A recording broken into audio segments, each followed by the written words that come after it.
an unknown for you facing him next week or this week? Yeah. I don't know if obviously I wasn't directly around him as he was going through all of his recovery, but I mean the length and the amount of complexity that I think that he overcame through his recovery.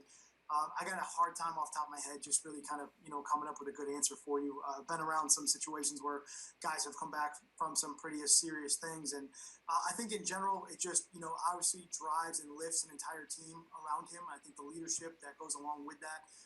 Guys understand that they got to push a little bit harder because here's a guy that's been through some horrific things, and he battled back, and he's on the field, and he's performing, and he's back out there. I think from the unknown standpoint, I know how smart he is. I know he's can decipher coverages, and I think he will just continue to get better. And I'd say that's the unknown part, is that maybe where he was for last week's couple quarters there, 3 quarters, is going to get better as it goes, and how fast does that mature through our game, I think, is going to be the biggest question for us. Thanks. Matt Patricia in Washington. Hi, I was just wondering, what are your impressions of Adrian Peterson, and what were your first thoughts when he was made available? Adrian's been, great since he, walked in our building. He's someone that obviously I've gone against here for quite a long time, and had the utmost respect and admiration for him and how he plays the game and what he's been able to do. And I would say from day one he walked in the building, you just noticed right away, this is why this guy has been in the league so long. His work ethic, his ability to, just the way he practices, the way he takes care of his body. I mean, everything that he does is at a top-notch level. So from that standpoint, there's players that come available, and really oftentimes when that situation comes up, I don't question it. It's just exciting when it's an opportunity for us to try to add a great football player like him to our team. Dave? Hey, Matt, 2 things. First, you kind of alluded to this a little bit yesterday when you were talking about Washington's running backs and how they use those guys at the same time and all the looks they use. But Corey said the other day, he mentioned all the different formations Washington runs. I think he said 26 of them. What's a typical number that you have to prepare for in a given week? Is 26 high, and how do you alter practice, film, whatever, to account for all of those Yeah, no, absolutely. I would say this about formations and teams that do a lot of shifting and motioning and formationing. A lot of times it's game plan specific. So you're really not going to know what they look like until you get into the game. You obviously try to practice the ones that you've seen on tape. You try to handle the ones that are most difficult that you've seen, that have a lot of adjustments in communication. You start with those just to make sure that you're solid, because those are the ones that are going to get you when they come up. But a lot of it is just trying to make sure that you have good fundamental rules. You can communicate on the field efficiently, so that when something comes up that you haven't seen, which will happen in this game, that you can communicate it and handle it on the field at a fast level. Because the other thing on top of the amounts of formationing and shifting and motions, and they have a couple different kinds of shifts and motions, right? It could be a single player, it could be a double player, it could be 2 guys moving at once, could be one, could be a single motion, could be double motion. Sometimes they'll motion a guy and then they'll motion another guy, and then off of that, then they're going to take the back and move him out of the backfield. So it's very complex from that standpoint. But through it all, the biggest challenge for us is just try to stay calm and communicate through the final look. And then sometimes not get distracted with some of what we call window dressing. There's going to be fast motion that may be snapped while somebody's in the backfield or, inside the tackle box, as opposed to getting all the way through to the other side. And I would say those are the complexities of what, you have to deal with when you play a team like this. Gotcha. And then I want to ask about Kenny Golladay too. Just since this is the second injury that he's dealt with this year, I know they're different, the hamstring and the hip, but I don't know, hip one's connected, right? So maybe it's somehow related. Do you have to manage him extra careful, I guess, this time around in terms of when you bring him back and how much you give him when you do bring him back?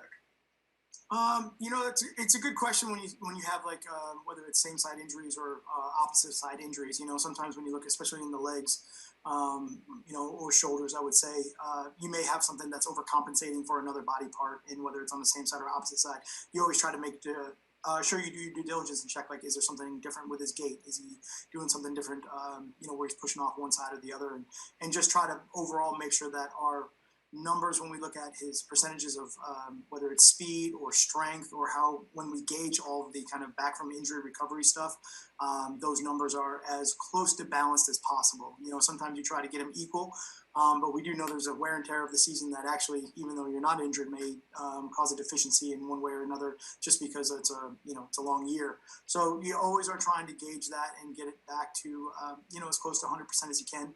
And then a lot of that depends. Sometimes the player's going to want to push and get out there, even quicker because they're competitive. And certainly, Kenny is in that boat. He always wants to be on the field. And he wants to practice. And he wants to play. So we just got to try to be smart with it. What's more concerning, same side or opposite side, and which is Kenny's?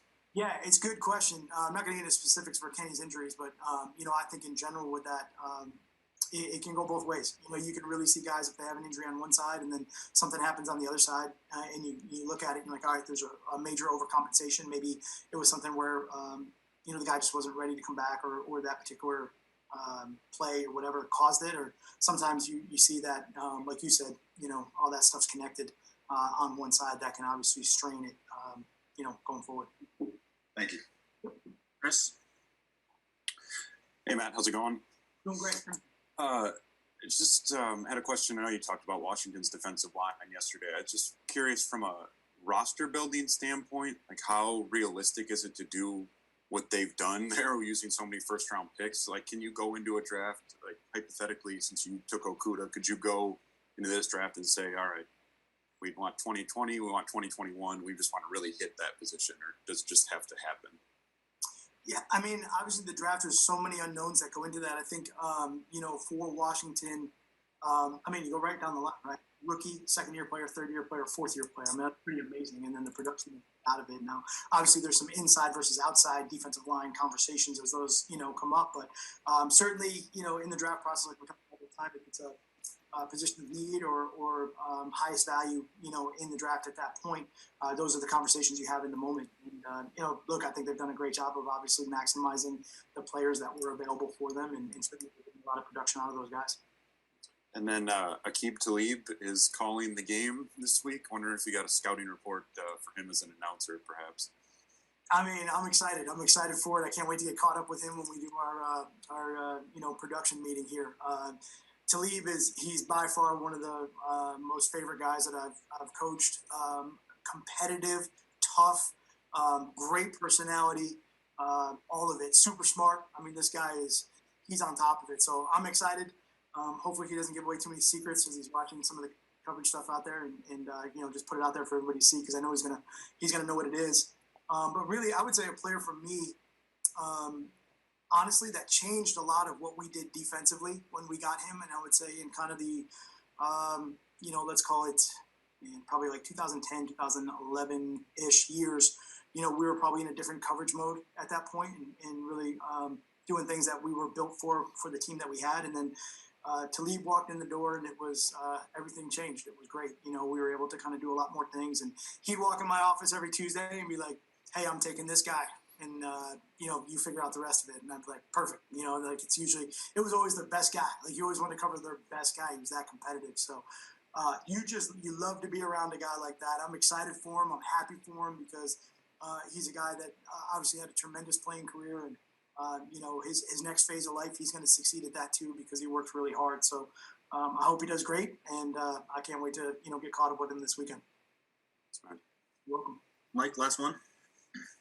Hey, Matt, I've got a couple for you. First, just to follow on Talib real quick, did you ever get a sense that he wanted to go the media route when he was playing at all? Or? Yeah, great question. I can't really comment if I did or didn't. I don't really, I don't know. He was pretty focused on ball. And with Everson Griffin, he missed practice yesterday. It was listed as not injury related. What's going on there? Do you expect him back today? Is this something that, obviously Everson's had some stuff in the past, so want to make sure it's nothing like that too. Everson's here today. He's good. Okay. Thanks. Appreciate it. All right. Thanks, Coach. Thanks, everybody. Yeah, everybody stay safe. Good to see everybody. Take care. Thanks, Coach. Thanks, Anna.